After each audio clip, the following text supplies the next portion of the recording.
ఈ స్వామి స్వామి స్వయంభూ. ఈ స్వామి ఇక్కడ లేడు. పూర్వము ఇంకా ముందు ఒక గుహ ఉంది, ఆ గుహలో ఉండేది స్వామి. ఇక్కడ స్వామి వారికి ఆ రోజుల్లో పూజా కార్యక్రమాలు చేయడానికి అవకాశం లేదు. ఇప్పుడు మీరు వచ్చిన విధంగా ఎలాంటి సౌకర్యాలు లేవు. ఆ గుహలో ఉండేది. అయితే అక్కడికి భక్తులు కానీ అర్చకులు కానీ పోలేని పరిస్థితి.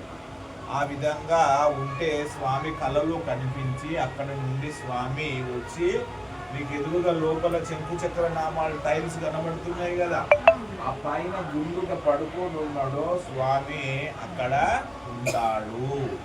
ఈ విగ్రహము కూడా చెక్కబడి తీసుకొచ్చి ఇక్కడ పెట్టినది కాదు. ఇది పక్కన ఉన్నటువంటి కోనేరులో లభ్యమైనటువంటి స్వామి.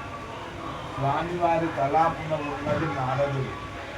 ఇక్కడ నిత్యము హరినామ సంకీర్తన జరుగుతూ ఉన్నది. ఓం నమో నారాయణాయ అనేటువంటి అష్టాక్షరి మంత్రము స్వామి మనస్సుతో జపిస్తూ ఉంటాడు. ఇది స్వామివారి యొక్క అభయముద్ర.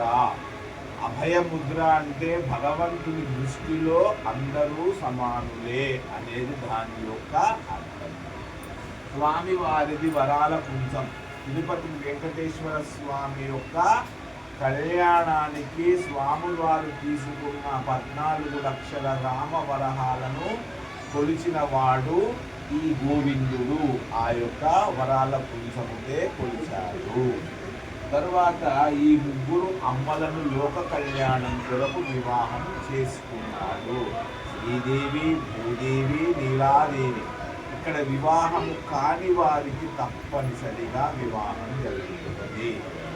తరువాత వీరు సంతాన వేణుగోపాల స్వామి.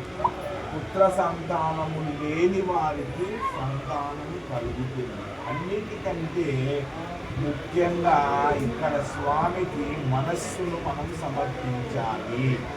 ఎందుకు అంటే నిత్యము హరినామ సంకీర్తన నారదుడు మనస్సుతో చేస్తున్నాడు. మరి కలికాలంలో మనం ఇప్పుడు ఉన్నటువంటి పరిస్థితుల్లో నారాయణ నారాయణ అంటే ఉద్యోగం మనల్ని ఎవడైనా జయిస్తాడా? చక్కగా నువ్వు అడవిలకు పోరా అంటాడు. అది మనకు సాధ్యము కాదు. కృష్ణుడు చెప్తాడు భగవద్గీతలో, యద్భావం తద్భవతి. నన్ను నువ్వు ఏ విధంగానైతే చూస్తావో నేను నిన్ను ఆ విధంగా అనుగ్రహిస్తా. మనకు దొరికిన సమయాన్ని స్వామికి మనస్సును సమర్పిస్తే మన ఏదైనా కర్మ చేత అడ్డుపడినటువంటి న్యాయమైన ధర్మమైన మనకు రావలసిన కోరికల్ని స్వామి ఇక్కడ నెరవేరుస్తాడు. అది ఉద్యోగం కానివ్వండి, విదేశీ వీసా కానివ్వండి, వ్యాపారం కానివ్వండి, ఆరోగ్యం కానివ్వండి, రాజకీయం కానివ్వండి, ప్రతిదీ మనకు కావలసింది ఇక్కడ స్వామి నెరవేరుస్తున్నాడు. ఎంత దూరంలో వచ్చాం, కొబ్బరికాయ కొట్టినాం, అయ్యగారికి సంభావన ఇచ్చినాం, దేవుని పేద దుడ్డు మంచి మల్లెపూల దండేసినాం. ఇవన్నీ నీకు ఇచ్చిందేమో ఆయనకి ఇస్తున్నాం. అన్న పెద్ద ఏమీ లేదు. నన్ను మనసుతో చెయ్యిరా, నీకు ఇచ్చేది నేను ఇస్తానురా అనేది ఇక్కడ. కనుక ఇలా చాలా సంఘటనలు జరిగినాయి. మీరెంత మనసు పెడితే స్వామి అట్లా వస్తారు. ఇది ఇక్కడ ఉన్నటువంటి విశేషం. ఉన్నారా?